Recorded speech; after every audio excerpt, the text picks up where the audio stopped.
Hi! Welcome to Taste of Pampanga. Ang gagawin natin ngayon, magbe-bake tayo ng manok. Lalagyan natin siya ng cream of mushroom. So, eto yung ating manok. Ima-marinate natin siya.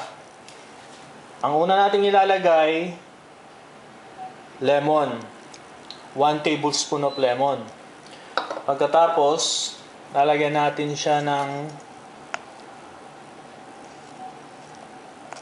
half tablespoon of onion powder. Pagkatapos, half tablespoon of garlic powder. And then, lalagyan natin siya ng half teaspoon of parsley. Rosemary, half din. Pagkatapos, thyme, half din. So ngayon, lalagyan din natin siya ng pepper.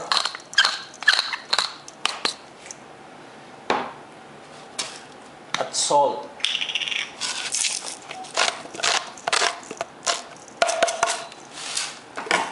At saka itong aking paborito. Eto.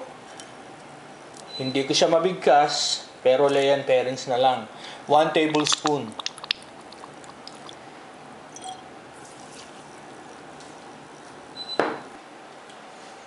Pagkatapos natin mailagay lahat yung ingredients, lalamasin natin siya para mag-sync yung ingredients natin.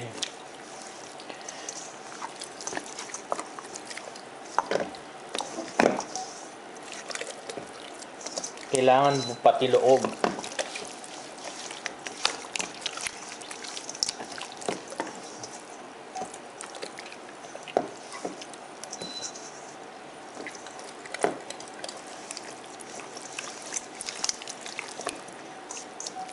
So, pagkatapos, hayaan muna natin siya dyan.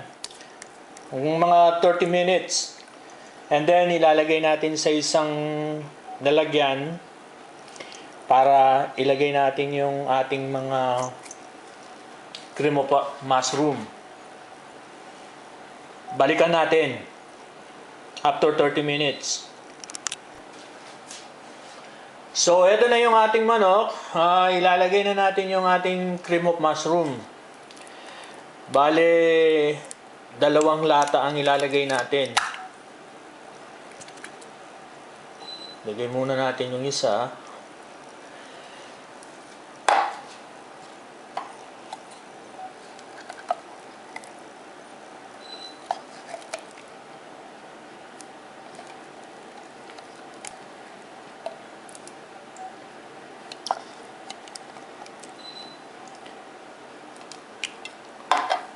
Kaya lalagyan natin ng 2 can kasi ito pwede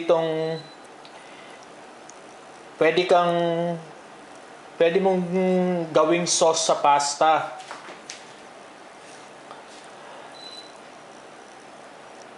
Magpakulo ka lang ng spaghetti pasta,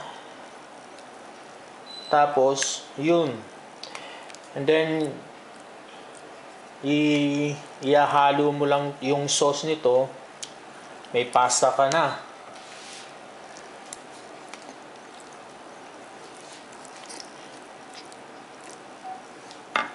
So ilagay natin yung isa. Wow.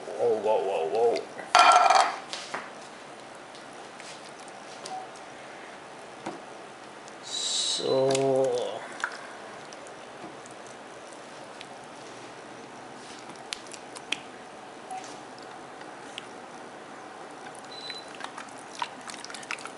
pati yung ilalim para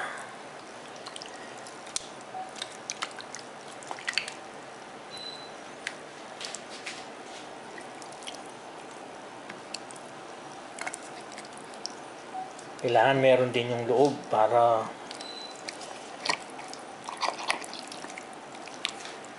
so ngayon, i-bake natin siya ng 375.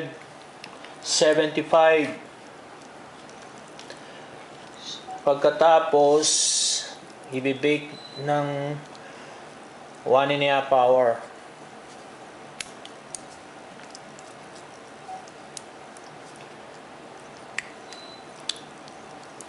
So ayan, ready to bake na. So ilalagay ko na sa oven.